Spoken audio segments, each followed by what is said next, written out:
അതാണ് മൊമെന്റ്. പക്ഷെ തിരിച്ചപ്പോൾ സൂസൻ എന്തായിരുന്നു? ഇപ്പോൾ സൂസനെ സംബന്ധിച്ചത് സൂസൻ അങ്ങനെ ഒരു ഹെൽപ്പ് ചെയ്യുന്നു, അതിൻ്റെ ഒരു കാര്യം കൊണ്ട് സൂസനെ മനസ്സിലാക്കാൻ പറ്റി. തിരിച്ചെങ്ങനെയാണ് മനസ്സിലാക്കിയെടുത്തത്?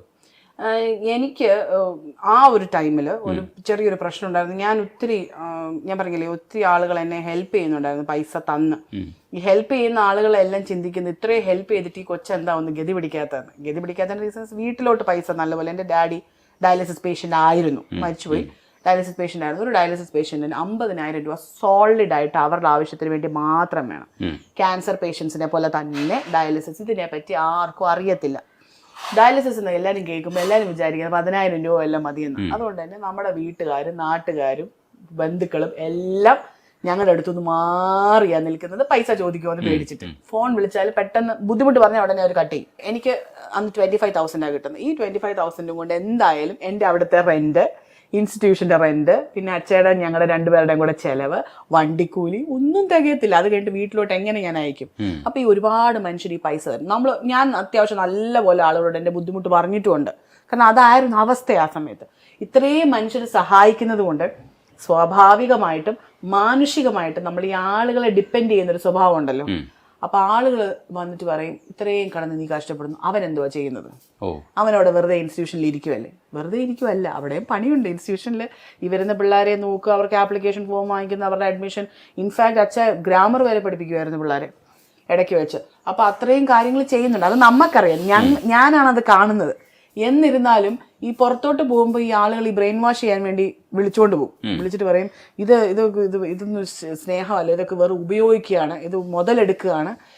അപ്പം ഇതൊക്കെ ചുമ്മാതെ കണ്ടോ, നിന്റെ കയ്യിൽ നിന്ന് പൈസ വാങ്ങിച്ച് ജീവിക്കുക, നീ തന്നെ ഒന്ന് നോക്കിക്കേ എന്നിങ്ങനെ കുറെ കഴിയുമ്പോൾ ഞാൻ തന്നെ ചിന്തിക്കൂ, ശരിയാണല്ലോ, ബ്രെയിൻ വാഷ് ചെയ്യുമ്പോൾ നമുക്ക്.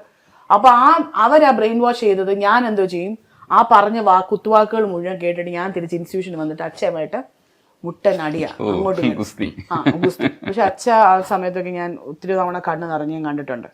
പക്ഷെ നമുക്കത് മനസ്സിലാവത്തില്ല ആ സമയത്ത്. എന്റെ ബുദ്ധിമുട്ട് കൊണ്ടാ, എന്റെ പ്രയാസം ബുദ്ധിമുട്ട് കൊണ്ടാണ്. പിന്നെ ഒരു മണിക്കൂറൊക്കെ കഴിയുമ്പോൾ എനിക്ക് എന്റെ ആ ബ്രെയിൻ വാഷിന്റെ ആ സാധനം അങ്ങ് പോയി കഴിയുമ്പോൾ പിന്നെ പഴയതുപോലെ തന്നെ സംസാരിക്കും. പിന്നെ ഈ ആളുകൾ എന്റെ പുറകെ നടക്കുക. ഇത് എല്ലാ ദിവസവും 5 വർഷം ഇതാ സംഭവിച്ചുകൊണ്ടിരുന്നത്. ബ്രെയിൻ വാഷ്ഡ് ഇങ്ങനെ ആളുകൾ നമ്മളെ സ്നേഹിക്കുന്നവരായി വിളിച്ചുകൊണ്ട് പോകുന്നത്. അവരെയും പറയാൻ പറ്റത്തില്ല. കാരണം അവരെന്റെ ബുദ്ധിമുട്ട് കണ്ടിട്ട് എൻ്റെ ഈ കടം കയറി പോവാൻ, ഞാൻ ആളുകളുടെ നിന്ന് പൈസ വാങ്ങിക്കുക, ഫോണിൽ കടം വാങ്ങിച്ചവർ വിളിക്കുക. ഞാൻ പഠിപ്പിച്ചുകൊണ്ടിരുന്നിട്ട് തന്നെ കടം എന്ന കളിയാക്കി പേര് വിളിച്ചുകൊണ്ടിരിക്കുമായിരുന്നു. ഞാൻ പഠിപ്പിച്ചുകൊണ്ടിരുന്ന ഇൻസ്റ്റിറ്റ്യൂഷനിലെ എല്ലാ സാറുമാരും എന്നെ വിളിച്ചോണ്ട്. കാരണം എല്ലാവരുടെയും കയ്യിൽ നിന്ന് പൈസ വാങ്ങിച്ചിട്ടുണ്ട്. ആവശ്യം ഉള്ളതുകൊണ്ടാണ് വാങ്ങിക്കുന്നത്, ചുമ്മാതെ വാങ്ങിക്കത്തില്ലല്ലോ. അങ്ങനെ ഫ്രണ്ട്സിൻ്റെ കയ്യിൽ നിന്ന്, വീട്ടുകാരുടെ നിന്ന് വാങ്ങിക്കുന്നവരെല്ലാം നമ്മുടെ സ്റ്റേറ്റസ് നോക്കിയിരിക്കും. എന്താണെന്നറിയോ, അതിൽ നിന്ന് ഒരു ജ്യൂസ് വാങ്ങിച്ച് കുടിക്കുന്നുണ്ടെങ്കിൽ എൻ്റെ കാശ് കൊണ്ടല്ലേ ജ്യൂസ് വാങ്ങിച്ചെന്ന്, ഒരു ഐസ്ക്രീം വാങ്ങിച്ച് കഴിച്ചു. സ്റ്റേറ്റസ് ഒന്നും ഇടാൻ പറ്റത്തില്ല നമുക്ക്. ഒരു സ്റ്റേറ്റസ് ഇട്ടു ഒരിക്കൽ ഒരു കടയിൽ ചെന്നിട്ട് എൻ്റെ ഒരു ചേച്ചി എനിക്ക് ഒരു ഐസ്ക്രീം വാങ്ങിച്ചു തന്നു. അപ്പോൾ അവിടെ ഇരുന്നുകൊണ്ട് ചേച്ചി ഒരു ഫോട്ടോ എടുത്തു. ബാഡി നമുക്കിത് സ്റ്റേറ്റസ് ഇടാമെന്ന് പറഞ്ഞ് ഇട്ടു. അതിൻ്റെ തലേ ദിവസം എൻ്റെ കുറച്ച് ഫ്രണ്ട്സ് കുറച്ച് പൈസ തന്നതാണ്. ആ പൈസക്ക് ഞാൻ ഐസ്ക്രീം കഴിച്ചു എന്നും പറഞ്ഞുകൊണ്ട് മുട്ടം ബഹളമാണ് ഗ്രൂപ്പിൽ. മനസ്സിലായി? അങ്ങനെ വരെ ആളുകൾ നമ്മളെ തെറ്റിദ്ധരിക്കുന്ന ഒരു മേഖലയാണ് ഈ പൈസ വാങ്ങിക്കുക എന്ന് പറയുന്നത്. പക്ഷെ കല്യാണം കഴിഞ്ഞപ്പം ഞങ്ങൾ രണ്ടുപേരും തീരുമാനിച്ചൊരു കാര്യം, ബുദ്ധിമുട്ട് വന്നാലും ഒരു മനുഷ്യൻ്റെയും കയ്യിൽ നിന്ന് 10 പൈസ വാങ്ങിക്കത്തില്ല എന്നൊരു തീരുമാനം. ശരിക്കും അവിടെ നിന്നാണ് ഞങ്ങളുടെ അനുഗ്രഹം തുടങ്ങുന്നത്.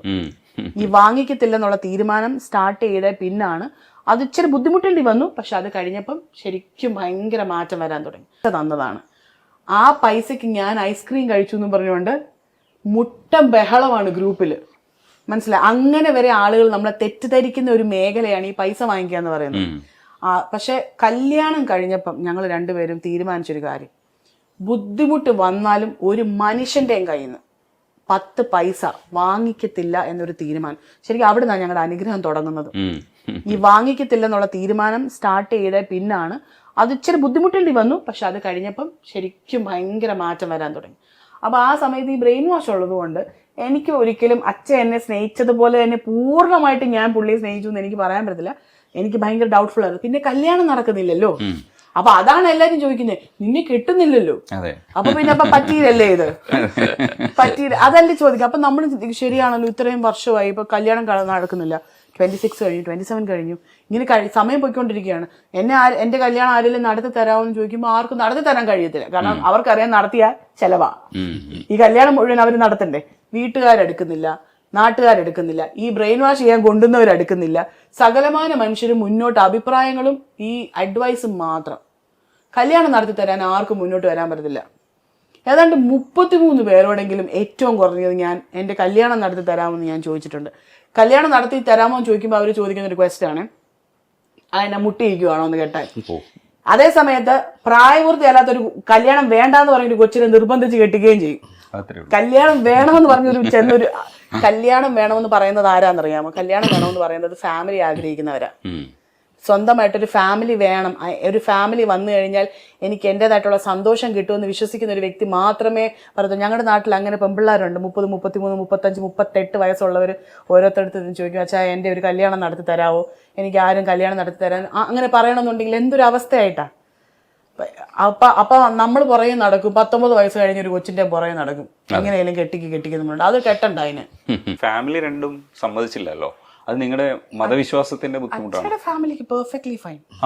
എന്റെ ഫാമിലി പപ്പായ്ക്ക് പപ്പയ്ക്ക് സമ്മതമല്ലായിരുന്നു. അത് പിന്നീട് നമ്മൾ അറിഞ്ഞത്. ഞങ്ങൾ രണ്ടുപേരും സൂസന്റെ ചർച്ചിന്റെ ഒരു ബിലീഫ് സിസ്റ്റത്തിലല്ല, ഞാൻ ഇവിടുത്തെ വീട്ടിലെ ചർച്ചിന്റെ ബിലീഫ് സിസ്റ്റത്തിലും അല്ല. ഞങ്ങൾ രണ്ടുപേരും വേറെ രീതിയിലാണ് കാര്യങ്ങൾ കാണുന്നത്. രണ്ടിലും അല്ല. അല്ലെങ്കിൽ രണ്ടുപേരും കർത്താവിനെ വിളിക്കുന്നേ. ഈ ഇവരെ വീട്ടുകാരെ സംബന്ധിച്ചിടത്തോളം ഏതെങ്കിലും ഒന്നെങ്കിൽ ഓർത്തഡോക്സ് അല്ലെങ്കിൽ ഇവിടെ ഞങ്ങളുടെ ചർച്ചിൽ ഏതെങ്കിലും ചർച്ചിൽ നിന്നിട്ട് കല്യാണം നടത്താന്ന് പറയുന്നത്. ഞങ്ങൾക്ക് അത് താല്പര്യമില്ല. അതായിരുന്നു മെയിൻ പ്രശ്നം. അപ്പൊ അങ്ങനെ നടത്തി തന്നില്ല. അങ്ങനെ അതുകൊണ്ട് തന്നെ അവർ സഹകരിക്കത്തില്ലെന്ന് പറഞ്ഞു. അവര് സഹകരിക്കത്തില്ലെങ്കിൽ എന്റെ ഫാമിലിയില് ഒരാൾ മുന്നോട്ട് വന്നാൽ നല്ല അടിപൊളിയായിട്ട് കല്യാണം നടക്കും. ഇനി ഒരാളോട് വന്നു കഴിഞ്ഞാൽ കഴുത്തും കൈയും നിറയെ സ്വർണം വരും. പക്ഷെ വരത്തില്ല. കാരണം അവരാഗ്രഹിക്കുന്ന രീതിയിൽ നടത്തണം. എനിക്ക് ആലോചനകൾ വന്നിട്ടുണ്ട്. അങ്ങനെ പ്രായമുള്ള ഒരാളെ കല്യാണം കഴിക്കുന്നതുകൊണ്ട് എനിക്ക് ബുദ്ധിമുട്ടുള്ളതല്ല. പക്ഷെ 50-55 വയസ്സുള്ള ആളുകളെ എനിക്ക് ആലോചിച്ചിട്ടുണ്ട്.